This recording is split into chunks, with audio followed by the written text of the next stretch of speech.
Personnellement, d'abord, je suis très content de l'initiative prise par le chef de l'État en mettant en place l'état de siège. Pour nous, nous apprécions d'abord cette position parce que le peuple a trop souffert.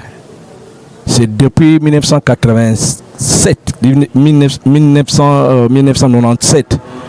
que le peuple congolais est en train de souffrir. Donc, je pense qu'il est juste à ce que les chefs de l'État puissent prendre des initiatives de cette manière pour mettre fin au désordre. Mais s'il ne termine pas ces désordres-là, il pourra les diminuer sensiblement, même les réduire à plus de 80%. Donc, ce n'est pas le fait de prendre des mesures, non, mais c'est ici, on cherche à diminuer la nuisance des forces armées contre la population civile. Parce que ce que nous voulons, nous voulons avoir la paix au Nord Kivu et à Ituri. Non, le président ne peut pas prendre la décision seul. Il y a des institutions, il y a des personnalités clés qui sont au Parlement et qui sont au Sénat. Le président étant le garant de la nation, en tant que commandant suprême des armées, il consulte les autres organes. Ensemble, ils ont pris la décision pour mettre fin à la récréation au Nord Kivu et au Sud et à Ituri. Donc, de ces faits, nous lui accordons tout simplement, nous lui faisons seulement confiance en mettant en place une telle structure. Si les militaires sont aujourd'hui à la tête de toutes ces provinces, c'est pour asseoir la paix, c'est pour sécuriser ce peuple-là de manière convenable. Oui, en réalité, mais la décision ne vient pas du chef de l'État, c'était déjà programmé par la Constitution. Le chef de l'État ne fait qu'appliquer ce qui a été décidé par le peuple à travers les urnes lorsqu'on a voté la Constitution. Il ne fait qu'appliquer cela. Et le peuple congolais, moi je pense que doit accompagner les chefs de l'État ou voire même applaudir l'initiative de ces dirigeants qui sont à la recherche de solutions pour mettre fin à la guerre de l'Est.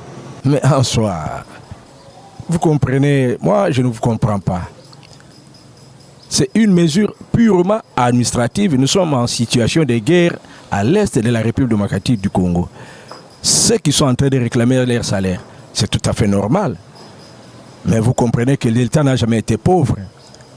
L'État a des ressources capables pour faire face aux dépenses en ce qui concerne les salaires de gouverneurs qui sont en train de sortir. D'abord, ils sont une poignée. Ils sont au nombre de combien? C'est une poignée entre les deux provinces-là. C'est à peu près pas plus de 50 personnes qui vont partir en congé. Donc ça ne pèse pas sur le budget de l'État. Moi je pense que c'est tout à fait normal que ces gens puissent réclamer les salaires, mais aussi c'est normal aussi pour les chefs de l'État de mettre en place les militaires à la tête de toutes ces provinces-là pour mettre fin au désordre et à l'insécurité à l'Est. Non, c'est pas mettre fin, ça ne vient même pas bloquer. Le président national, le président de la République est le garant de la nation. Il est le commandant suprême des armées. Il met en place des militaires, soit des policiers pour gérer les provinces. Mais cela ne signifie pas qu'il vient mettre fin à l'organisation administrative du pays. C'est tout à fait normal. Un pays en temps de guerre est géré par des militaires. Ça ne pose pas de problème. Les libertés fondamentales, je pense que les militaires aussi ont ce qu'on appelle leurs lois à eux. Mais tout se répond du chef de l'État, du fait que la Constitution de la République donne le droit au chef de l'État de mettre fin à la récréation dans un espace où la situation ne marche pas très bien. Donc moi je pense que le chef de l'État a pris une bonne décision. Les remue-ménages que vous constatez dans les chefs des uns ou des autres ne servent absolument à rien. Tous les compatriotes congolais, nous devons avancer dans la même direction, mais tout en respectant les droits fondamentaux de la population. Les droits légitimes de la population, qui est d'abord la sécurité, les sociales, n'est-ce pas, et la formation.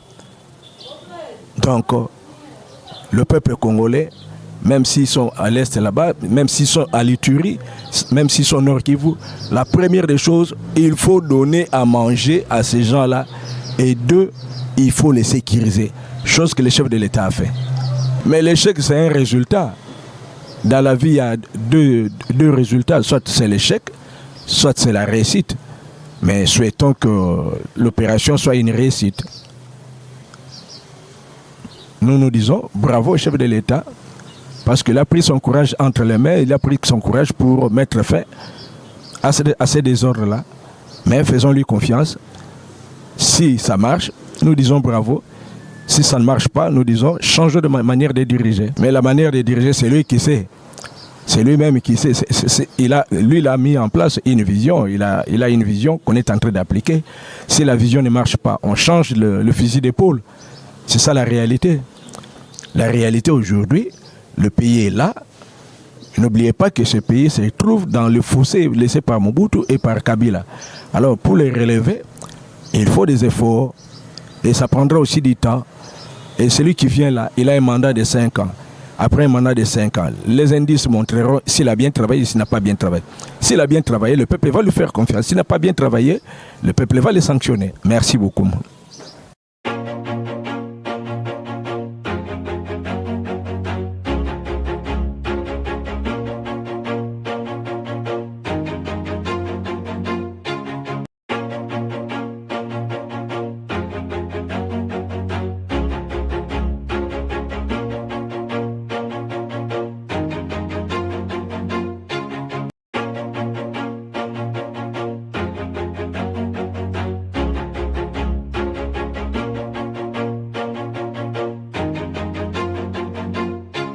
Always do it